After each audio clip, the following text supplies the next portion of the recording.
Hey, what's going out there, world? I don't know if you saw it, but man, a lot of crazy stuff been going on. RP Young Dolph, RP Nipsey Hussle, man.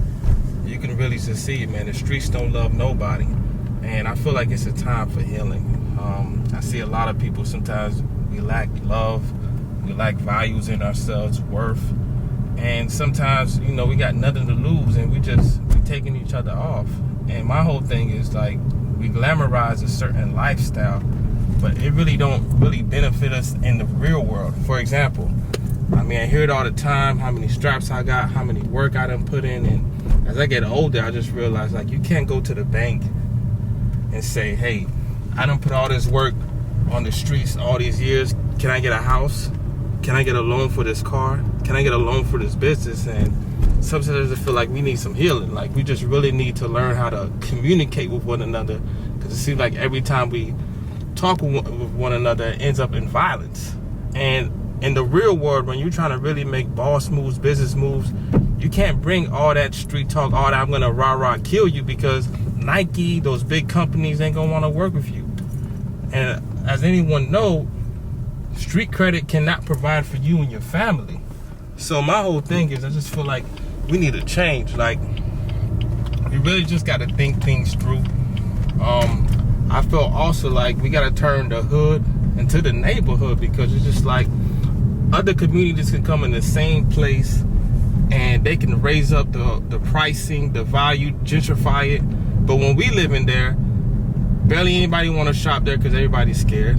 When you try to think outside the box, you're afraid. So it's just like nobody truly wins.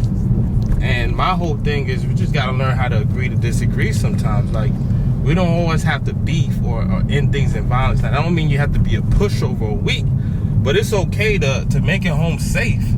And that's why I just feel like the streets just don't love nobody, because it's like, no matter what you do, no matter how much you try to help, no matter who comes to save, they usually get killed, or they get knocked off, or they get exposed. And it's just like, how many years have we had people talk about different issues, about, especially with blacks, and I really don't see that much change. And we got to do something quick.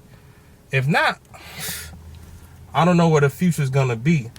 And my whole thing too is, we just gotta learn how to forgive. And so many people think forgiveness is like for the other person, but forgiveness is for you sometimes. Forgiveness is for you to just let go and move on, and being able to forgive yourself. So with that, I just feel like we gotta, you know, build back our community. Yeah, I mean, we've been saying, you know, Black Lives Matter. We've been saying, you know, group collectiveness of buying each other, black support businesses, but we got to be about action, because we got a lot of geniuses, a lot of people doing great things, but I mean, we don't know no better.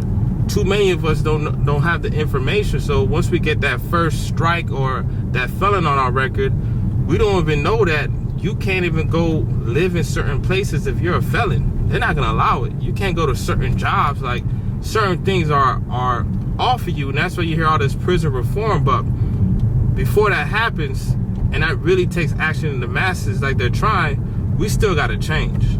We still gotta see the realness and realize that, you know, the streets don't love nobody, all right?